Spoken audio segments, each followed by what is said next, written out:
Continuing in Health Watch, a mysterious infection traveling around the world has been placed on the CDC's urgent threat list. The fungal infection called Candida auris is resistant to treatment, and the number of cases in New York alone has grown from 1 to 14 in the last year.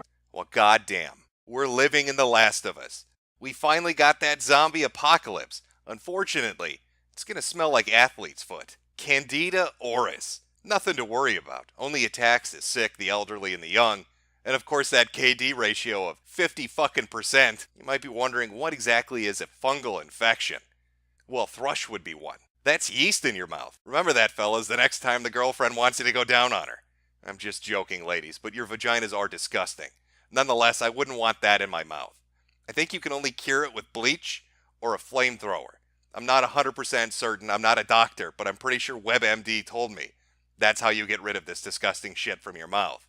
But how bad could it really be, Candida auris? It doesn't sound harmful. I mean, yeah, there's the half the people dying from it thing, but surely there's got to be a way to deal with it.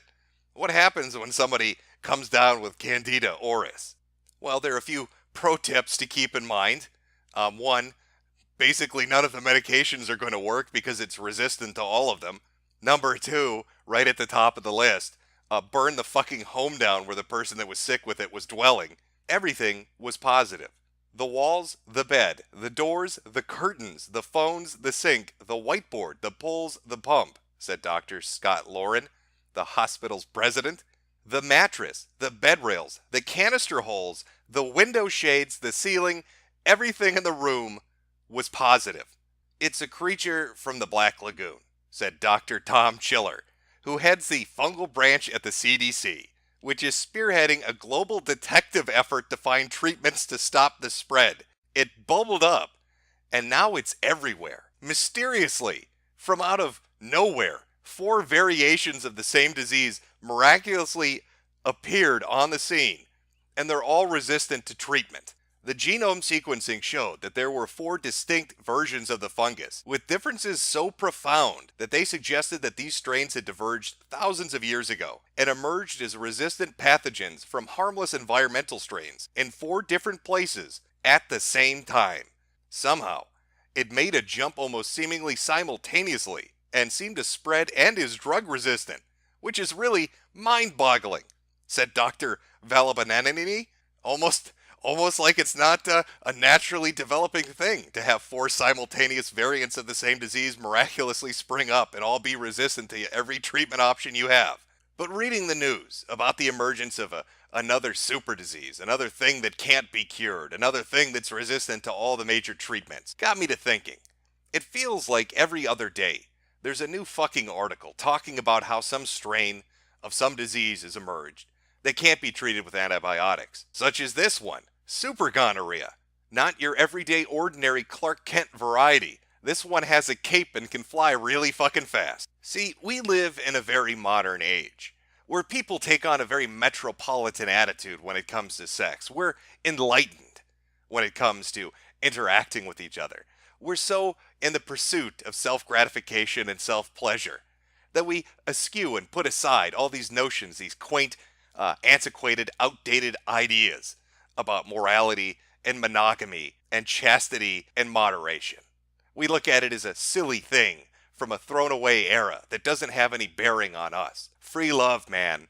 All the hippies marching in the streets, fucking each other in piles, dirty, disgusting Californians doing that for a decade straight. And now here we are, 30 years later, with super gonorrhea. Super STDs that just can't be treated because people are fucking like rabbits with no protection and no regard for the future of society. And it makes one wonder if Grandpa and Grandma might have been onto something. Maybe those beliefs, that religious dogma, maybe they had a purpose, a secondary function that was sort of hidden underneath the other ones. Like maybe whoredom has consequences. Maybe engaging in promiscuous sex with wild abandon has a consequence for the greater whole of society.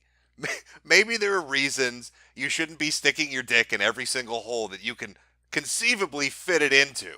But poor Grandpa and Grandma, sitting in an ER room with their teenage and young adult grandchildren as they writhe in a bed, untreatable syphilis racking their bodies in utter pain and confusion, with no antibiotics in sight to treat it. And to add on top of that misery, here comes Candida auris, the super fungus that emerged simultaneously around the world, with multiple variations to come and kill half the people that get it. Well, thank God. Thank God we at least have some common sense left. That there aren't narratives being pushed out there to get people to engage in dangerous activities, to do things that would weaken their immune system and put them at risk for these other superbugs which are untreatable and just waiting to prey upon them and kill them off one by one.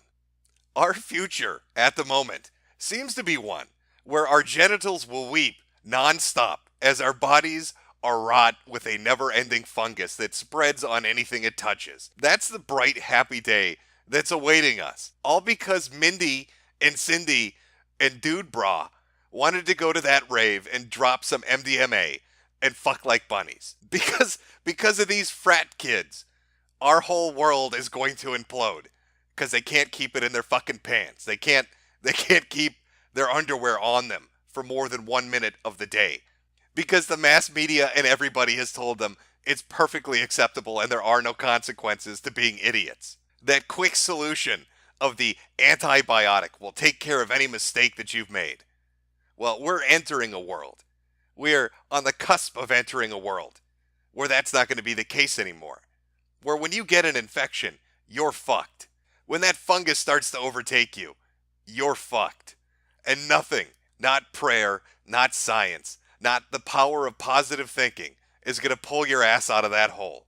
And if it's not these horrific bacterial and fungal diseases that do it, it's going to be the Ebola in your eyeballs. Now you can hope that someday scientists can engineer bacteriophages and solve the problem for us. Me, I'm going to live in a bubble. I'm going to vacuum seal off this fucking place, and I'm never ever going to leave it. Because you people are infested, and I do not want to die.